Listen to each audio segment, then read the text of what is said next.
Ego feels powerful. It makes you think you're untouchable, smarter than everyone else, already at the top. But the truth? Ego blinds you. It stops you from listening. It stops you from learning. The Stoics warned about this thousands of years ago. And their solution was simple: stay humble. Because real strength doesn't come from showing off.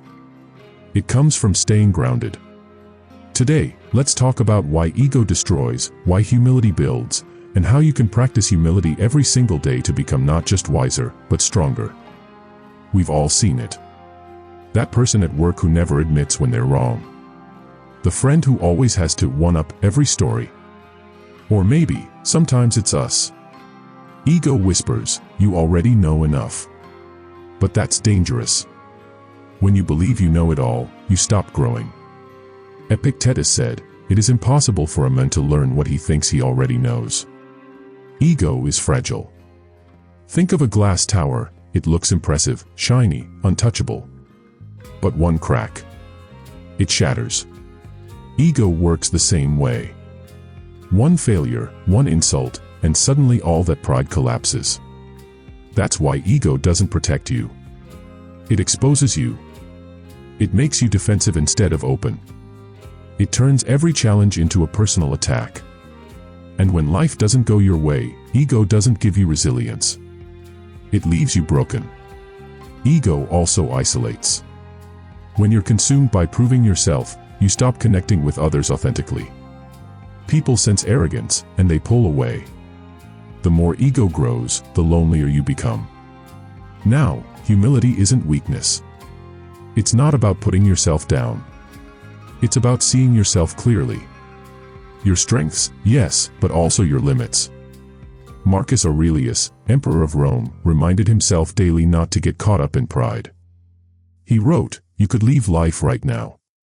Let that determine what you do and say and think." For him, humility meant perspective, realizing we're just a small part of something bigger. The Stoics knew humility wasn't about shrinking. It was about being grounded in reality. Because here's the irony, humility makes you stronger. When you admit mistakes, you learn faster. When you listen, you gain wisdom. When you stay grounded, success doesn't corrupt you. Humility is like a tree with deep roots. Storms may come, winds may blow, but you don't get ripped from the ground. You bend, you adapt, you endure. And unlike ego, humility creates connection. People are drawn to those who are open, who don't need to constantly prove themselves. Humility makes collaboration easier and relationships deeper. Think about work. The boss who can't be challenged creates a toxic team. People stop speaking up. Creativity dies. But the leader who admits, "I don't have all the answers," earns trust and respect. People feel safe to contribute, and the whole group grows stronger. Or relationships. Ego says, "I'm always right." Humility says, "I might be wrong. Let's work it out." Guess which one builds lasting connection? Even in self-improvement. Ego pushes you to compare, to prove, to show others how great you are. But humility frees you to focus on your own growth, not someone else's scoreboard. It's the difference between chasing validation and building real progress. Think about athletes. The ones who get lost in their own hype often fall off quickly. But the ones who stay humble, who keep training like they're still learning, those are the ones who last.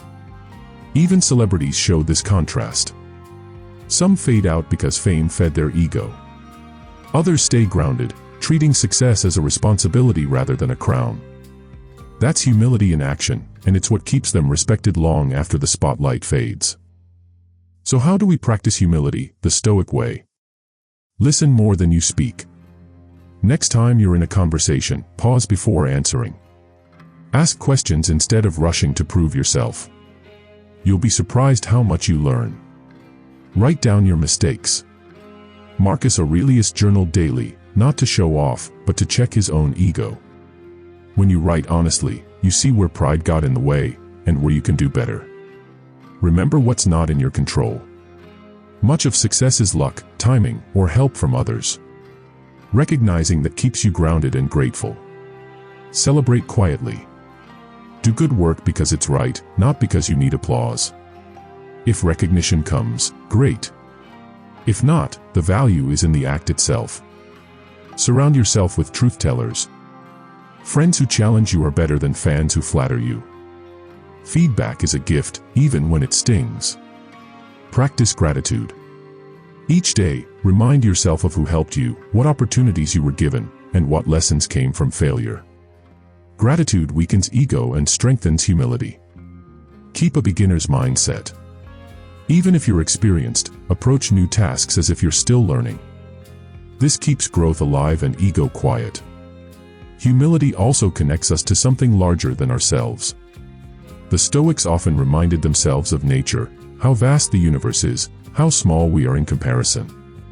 When you keep that perspective, ego feels ridiculous. Because how can you boast when you realize you're just one part of this bigger flow of life? Seneca once said, "What is more foolish than to boast of things which are not our own? Fortune gives us them today and may snatch them away tomorrow." Humility lets you see clearly, we're all temporary, all learning, all connected. And from that place, strength isn't about domination. It's about harmony. Ego promises strength, but it delivers fragility. Humility might look quiet, but it's unshakable. The Stoics knew, a humble person is free, free to grow, to learn, to serve, to truly live. Stay humble. Stay strong.